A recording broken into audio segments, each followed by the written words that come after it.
Hey guys, so this video was inspired by a conversation that actually began with a couple of my coworkers, and they were talking to each other about astrological signs. And I'm gonna be honest with you, I've never really believed in the characteristics of signs, just because I think that a lot of them are generic, and that most of us, we are complex human beings made up of tons of different characteristics, and it's easy to gravitate towards one if you're like, okay, my sign tells me that I'm this, so yeah, sure, that's me.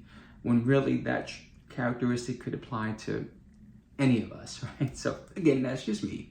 But they're having their conversation, and so it kind of turns into including me. So it's like, Mikey, what's your sign?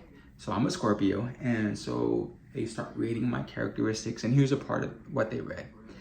So they say, Scorpios are loyal. Who's gonna say no? Smart. Who's gonna say no?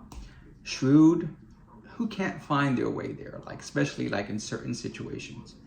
And stoic. When I heard stoic, I thought that's not me at all, you know. So, but as soon as one of my coworkers finished reading that off, the other one said, "Oh my gosh, that is you to a T, especially stoic." And I'm like, "What, me, stoic?" And he goes, "Yeah," he goes, "You just have this thing to where you would just like not, when you have to, you don't show any emotion. You can just like, you're just like super calm no matter how stressful a situation is. You just remain calm and you don't show anything, you know." And he goes, I want to learn that from you." And that it was just a moment where like it kind of caught me off guard, but it made me think like, wow, because, and I kind of mentioned this in my last video about being a trauma magnet, but one of the traits of a trauma magnet is being a doormat, and that was me. Like I was a doormat, aka people pleaser. You know, like I was willing to take on anything as long as everybody else was happy. And so I knew that's what I was, or I knew that, at least back then, I thought what it meant was just to make people happy. And I knew that's what I want everyone to be happy. So even like after I got out of the military, I thought, you know, I wanted a customer service job just because I wanted to see if that really was me, if I was that type of person. So I got a job working at a hotel, and you know, as hard as it's always been for me to accept a compliment, one thing that I pretty much have always been able to say is that I was really good at customer service, like really, really good, like to where I would not just get good stuff on comment cards, but I would have people writing into the company, and like I've had money thrown at me because I wouldn't accept it. I've had gifts given to me from different guests, and so I knew I was good at that. But the problem with it is that I was approaching it from a people-pleasing standpoint. And here's the moment where that kind of changed for me. So, working front desk, my coworker's checking someone in, and this guy, we were in Myrtle Beach, which is like a destination where people like drive. You don't fly, not many people fly there, but you drive like 5 or 6 hours. And if you're in the car with your family and your kids and they're screaming and whatever, these people show up just super irritated, super upset, angry, just all of that stuff, right? We're used to that. So that's how they're coming in. So this dude, like, he's being super like just rude and nasty, and just a terrible, terrible, terrible person to my coworker, right? So I remember at one point, she had to go to the back for some reason, and I look over at him. I don't know if you guys have seen this movie. It's called Smile. It's a horror movie. I'll put a little picture over here, but I look over at him, and he has this smile on his face. And I just remember thinking like, oh my gosh, this dude, he's getting off on seeing that my coworker is now just as frustrated as he was. And if you're a close friend of mine, I've given you this speech about energy transference, and this was the moment where like that kind of clicked for me, when I thought, as humans, so many of us do this. Like if you're happy, you want everyone to be in a happy mood, just like you are. So you want to transfer that energy off to them. And conversely, if you are upset, if you're irritated, if you're angry, you want to dump that energy off to someone else as well, right? Because you're not doing it from a good place, it's from a bad place. This is just my opinion, to where like if you want them to feel just as bad as you feel. And to me, that's what that whole smile was about, was that he saw where she was just as irritated and frustrated as he was. And so that made him happy. He got rid of that energy. And talk about like an aha, life-changing moment. Because I remember thinking like, wow, I don't want anyone to ever do that to me again, because it was a realization that my customer service skills was based off of people pleasing, and that's the thing. I learned the whole definition. People pleasing is not just about making people happy. The rest of that is at your own detriment, right? And so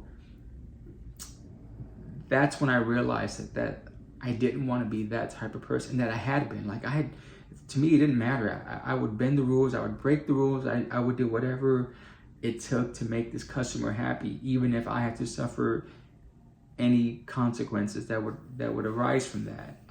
Luckily I didn't, but I still put myself in that situation. And again, that moment changed things for me, to where I thought, I still want to be nice and provide good service, but I don't want it to be at my expense, at the expense of my happiness, of my well-being. And so that was kind of something where I thought I need to work at that. And I would, just like, again, it wasn't an overnight thing, but I just would try whenever I could remind myself to not let things affect me. And sometimes it would, and sometimes it wouldn't. And like, you just keep chugging on, right? And the thing is with that comment that my coworker said to me about being stoic, is like the realization that I had gotten there. Like, obviously you don't get a sign to say, oh my gosh, you're totally not a people pleaser anymore. But, and I realized that it wasn't just with work, but just with all relationships in my life, where I thought, what I had to learn was how not to be a good person, and to be a nice, kind, genuine, generous person, but not be a people pleaser. And here's the thing, I'm just gonna go off of this. You have there's so many websites that kind of go over signs of being a people pleaser. I'm just gonna read off a couple here, just a few. So here are signs, and I'm not gonna go through the whole thing, but difficulty saying no, constant need for approval, prioritizing others over yourself, avoidance of conflict, and excessive apologizing, right? So these are things where it's kind of like, in the journey to not be one, how do you not be a people pleaser? If you've grown up that way, if psychologically from childhood you're inclined to be this person, how do you not be that person anymore? And it really is just, again, about just acknowledging that, first off, that's who you are, doing the research, gaining the knowledge to know what that exactly means. And of course, the solution for that, for a lot of stuff that happens, the solution is just doing the opposite. So, right, going back to this list, difficulty saying no, learn that sometimes you have to say no. As hard as it is, as much as you don't want to, as much as you're fearing the consequences of saying no, sometimes you're gonna have to say no, right? Constant need for approval. Again, how do you stop that?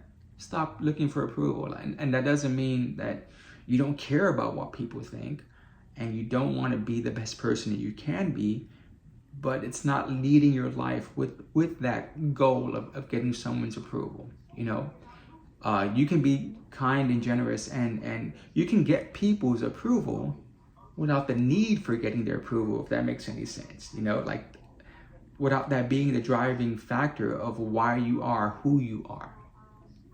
Okay, prioritizing others over yourself. That's a tough one, right? Because again, doormat, people pleasing, you want to make everyone happy. So how do you not make them a priority over you? But just like anything else, I mean, so many references, right? About like, if you're in a plane that's going down, you put the oxygen mask over yourself before you help others. You have to be good with yourself before you can help others in any situation, whether it's people pleasing or whatever the case is. You have, whether it's loving someone, you have to love your RuPaul, right? How in the hell are you gonna love someone else if you can't love yourself, right? Everything starts with you being good with yourself, and then you can extend that to everyone else. But you have to be your first priority, and it's super freaking tough, super tough. And it's not something that I can say I'm an expert at, but I'm not an expert at it, but that I've become better than I ever was. And every day I'm becoming better than I used to be. Avoidance of conflict. Oh, that's another one. I don't want to be involved in anything, any conflict, anything that's negative, anything that's bad, anything that's going to be potentially hurtful for me or for anyone else. But that's life. And especially if you're going to be in relationships, which we're social creatures, so that's the goal. We should all be in multiple relationships, family, friendship, love, like whatever the case is, coworkers. We all should be in relationships. And so there is the realization that because we are in relationships, there is going to be conflict. You can't avoid it. But it's just about knowing that and just preparing for how you're going to respond and how you're going to react in that conflict. Because you can go through conflict and you can still be kind, you can still approach it from a good space with good intentions, but still not be a doormat and stand up for yourself and know how to get through that conflict. Okay, and the last one that I mentioned was excessive apologizing. That's a tough one, because especially like if you want peace, if you're a people pleaser and you just want everyone to be okay, it's kind of normal for you to keep, and I would do that, especially in customer service. Oh my gosh, I'm so sorry. And I would continue to say that throughout the interaction. And it's just realizing that if you are sorry, then say you're sorry, right? And mean it. Mean that you're sorry as you're saying it. But don't focus on that, because there's other stuff to do. And you're not going to get to a point, like if you want to change a negative into a positive, which that's something that I kind of became really good at doing, I can say that. But taking a situation that was negative and changing it to a positive, that it's hard for you to do that if you're always apologizing, because there's always like this reminder of that it was negative. So how do you flip that to a positive? You apologize, and again, you mean that sincerely, authentic apology, but then you move on. It's like, okay, how do we make the best out of this now and head towards a better situation, right? Because sometimes you can't give them everything they want. You can't be the best customer service person, but you can at least say, protecting myself, protecting how I feel emotionally, and following the guidelines and the rules that I have to because of the company that I work for. I'm going to do everything outside of that I possibly can to make sure that you're good and that you're happiest with the best outcome that I can come up with, and so that's helped me throughout my entire life. And again, it's something that I kept working on, not knowing that if you never get like a email saying, hey, FYI, you are no longer a people pleaser. But it's kind of like when someone says something to you and you kind of take a moment to stop and look back and think and go, oh, wow, because that wasn't me before. I was not a stoic person before. The fact that I am now means that even though I didn't think that I changed, because I still approach everything with good intentions, I do realize that I am now protecting myself, and I'm not letting things affect me the way they used to. And it's kind of like, whoa, there is progress. I have grown. And so, maybe it was just kind of like a thing like, oh, wow, I really have changed even more than I thought that I have. So that inspired me to make this video, because I know some of you out there, you're probably going through the same thing, especially, I have to say, with a lot of LGBTQIA like folks out there. We kind of have this handicap of wanting to please people, right? We all know this, right? So I know that a lot of you have gone through the same stuff, and I wanted to make this video just to share my experience with you and to kind of just hear about yours. So if you are a people pleaser, if you have been one, I would love to know how you got out of that. And hopefully, if you are one, maybe there's some part of this video that will inspire you or just kind of help you realize certain things. But yeah, that's the whole intention of making this video. So please, like would be great, subscribe would be even better, but most importantly, comment and just let me know about your experiences with being a people pleaser or having been a people pleaser.